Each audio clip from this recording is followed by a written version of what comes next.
Good morning students. आज हमारा biology का टेस्ट पेपर चौथा है क्लास 10 के लिए। टेस्ट पेपर 4 है क्लास 10 के लिए, बायोलॉजी के लिए इम्पोर्टेंट है। इसके पहले मैंने 3 सेट कर चुका हूँ आप लोगों के लिए। आप लोग नियमित रूप से अभ्यास करते रहें और सफलता मुझ पर छोड़ दें। मैं दावे के साथ कह रहा हूँ क्योंकि हर सेट में मैं एक प्रोमिस कर रहा हूँ आप लोगों के बीच कि यदि आप मेरा सेट का नियमित रूप से अभ्यास कर रहे हैं तो 90% मार्क्स आपका कोई नहीं रोक सकता। लेकिन इसके लिए आपको एक ज़रूरी काम करना होगा। सफल वही होगा जो नियमित अभ्यास करेगा। मतलब हुआ कि हम जितने भी सेट आप लोगों के बीच अपलोड करते जा रहे हैं, हर एक सेट आप लोगों के लिए इम्पोर्टेंट है। इसलिए आप नियमित रूप से उसका अभ्यास करते रहें। प्रत्येक टेस्ट पेपर महत्वपूर्ण है 2023 बोर्ड एग्जाम के लिए। मतलब जितना भी हम टेस्ट पेपर का कलेक्शन लेकर आ रहे हैं आप लोगों के बीच, हर एक टेस्ट पेपर जो है इम्पोर्टेंट है 2023 बोर्ड एग्जाम के लिए। ठीक है, मात्र 10 मिनट प्रत्येक दिन मेहनत करें, सफलता 100% प्राप्त करें। मतलब मेरा हर एक वीडियो का जो मॉडल सेट है लगभग 10 मिनट का ही है। उससे ज़्यादा हम लंबा वीडियो बना ही नहीं रहे ताकि आपको किसी तरह का लेंदी या परेशानी हो।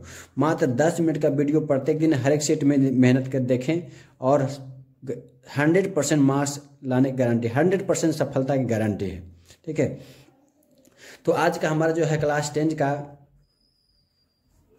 बायोलॉजी का एक सेट और बायोलॉजी का मैंने अपलोड करूँगा लगभग 5 सेट के बाद। उसके बाद साइंस का कंप्लीट रूप से आप लोगों के बीच मॉडल सेट आएगा। ठीक है, तो आइए शुरू करते हैं क्लास 10 का बायोलॉजी टेस्ट 4। आप लोग यदि इनमें से कोई भी सवाल जान रहे हो, क्योंकि मेरा कई सेट हो चुका है, आप लोग बहुत सारे सवाल का जवाब आप दे सकते हैं। ठीक है, तो कमेंट में अवश्य बताते रहिएगा। मेरा पहला सवाल है, मनुष्य में कितने जोड़े गुणसूत्र पाए जाते हैं? मनुष्य में कितने जोड़े गुणसूत्र होते हैं? 22 जोड़ा, 23 जोड़ा, 44 जोड़ा, 46 जोड़ा। तो मनुष्य में जो गुणसूत्र होते हैं 23 जोड़ा होते हैं, क्योंकि टोटल संख्या जो होते हैं 46 होते हैं, लेकिन हम देखते हैं पेयर में होते हैं। तो मनुष्य में गुणसूत्र संख्या जो होता है 23 जोड़े होते हैं। नेक्स्ट हमारा सवाल है, मनुष्य में शुक्राणु तथा अंडाणु का निषेचन होता है। मतलब शुक्राणु और अंडाणु का निषेचन कहाँ होते हैं? माता की योनि में, फैलोपियन नलिका में, ग्रीवा में, गर्भाशय में।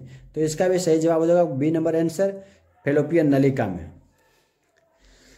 हमारा तीसरा सवाल है, गैस के रूप में पाए जाने वाला हार्मोन, मतलब पौधे में जो गैस के रूप में पाए जाने वाला हार्मोन है वह कौन सा है?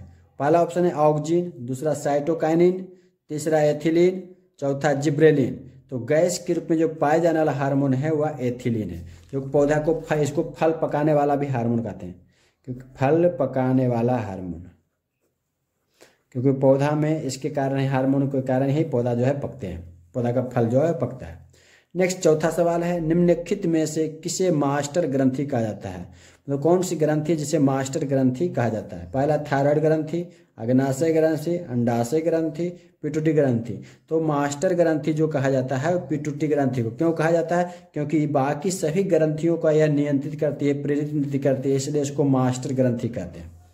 क्वेश्चन नंबर 5 है, मशीन द्वारा रक्त के शुद्धिकरण की प्रक्रिया क्या कहलाती है? मशीन के द्वारा रक्त के शुद्धिकरण की प्रक्रिया क्या कहलाती है? डायलिसिस, हीमोडायलिसिस, डायलाइजर, कोशिका डायलिसिस। तो मशीन के द्वारा जो रक्त की शुद्धिकरण की प्रक्रिया होता है वह डायलिसिस कहलाता है। क्वेश्चन नंबर 1, ऑप्शन नंबर 1 जो है सही जवाब हो जाएगा।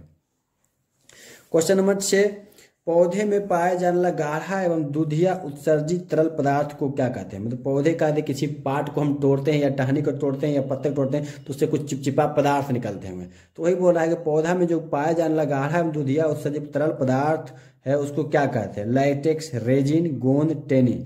तो उसको हम लैटेक्स कहते हैं। ठीक है, आप लोग को किसी प्रकार का डाउट है तो कॉमेंट में अवश्य बताएं।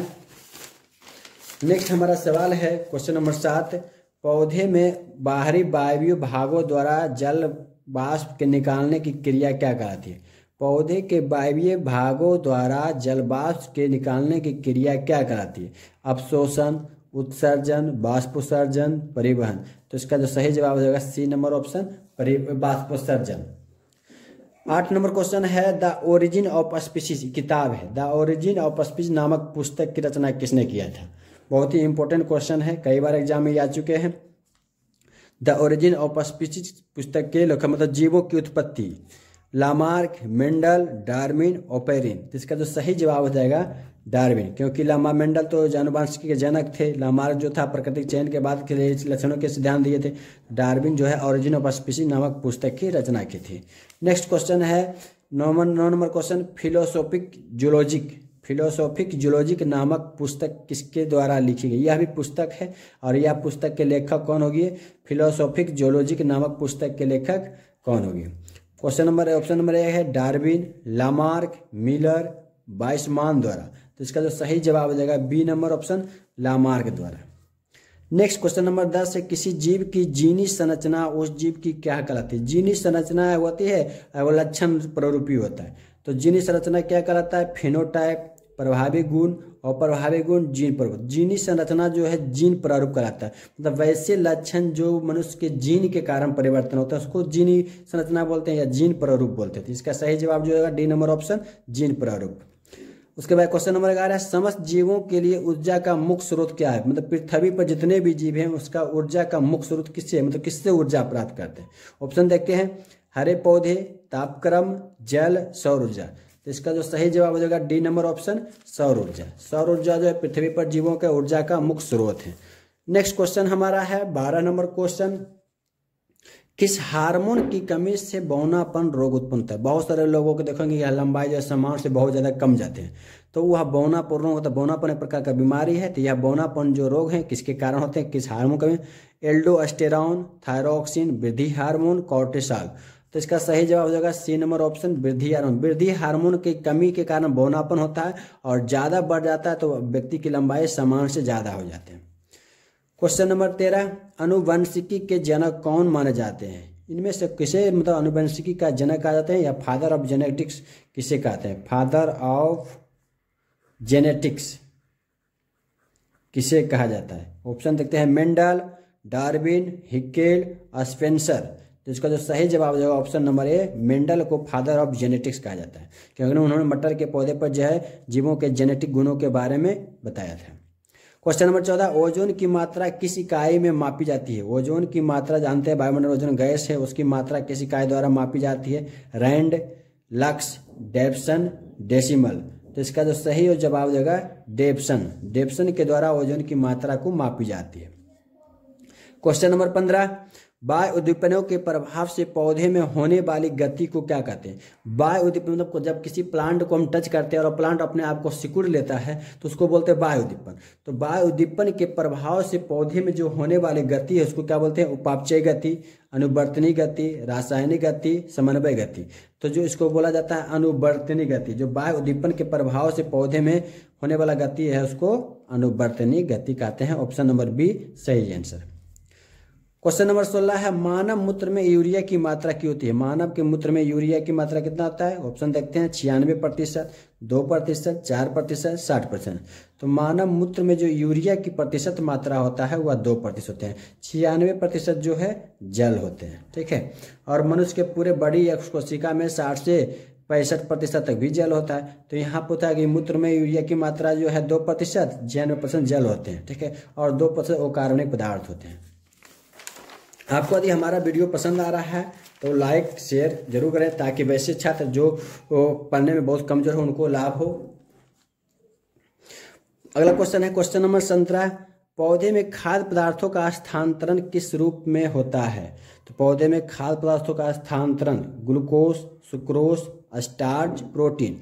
तो जो इसका सही आंसर हो जाएगा बी नंबर ऑप्शन, सुक्रोज के रूप में पौधे में खाद्य पदार्थों का स्थानांतरण होता है। क्वेश्चन नंबर 18 है, रक्त प्लाज्मा में प्रोटीन की मात्रा कितनी होती है। 90%, 3%, 7%, 0.18%। तो प्लाज्मा में प्रोटीन की जो मात्रा होती है 7% होता है और प्लाज्मा में जल की मात्रा 90% होता है, 7% क्या होते हैं, प्रोटीन होता है। क्वेश्चन नंबर 19 है, रुधिर का पीएच मान कितना होता है। जो ब्लड होते हैं मनुष्य का ब्लड, उसका पीएच मान कितना होता है। 3.2, 7.4, 6.4, 7.70। तो इसका सही जवाब जो हो जाएगा 7.4। क्वेश्चन नंबर 20 अंतिम सवाल है, निश्वास द्वारा निकली वायु में रहती है। निश्वास मतलब जब हम श्वसन क्रिया करते हैं, श्वसन क्रिया के बाद जो गैस छोड़ते हैं उसको बोलते हैं निश्वास। तो निश्वास में मनुष्य के द्वारा जो गैस छोड़ी जाती है उसको क्या बोला जाता है? Carbon dioxide, oxygen, pyruvate, nitrogen. इसका जो सही जवाब देगा CO2, क्योंकि मनुष्य ऑक्सीजन गैस को ग्रहण करता है और CO2 गैस को मुक्त करता है। तो CO2 क्या आ जाएगा? ऑप्शन नंबर 1 जो है सही जवाब हो जाएगा। ठीक है, आप लोग के लिए क्यूज क्वेश्चन लेकर आए हैं। यदि आप लोग जानते होंगे तो कमेंट में जरूर बताएं, नहीं जानते होंगे तो अगले सेट में मैं इसका आंसर बताऊंगा। मनुष्य के शरीर में जल की मात्रा कितनी प्रतिशत है? ये क्वेश्चन का सही जवाब आप लोग को देना है, कमेंट में बताना है कि मनुष्य में जल की मात्रा कितनी प्रतिशत होती है। आपको हमारा वीडियो पसंद आए तो लाइक, कमेंट, शेयर जरूर कीजिएगा। Thanks for watching.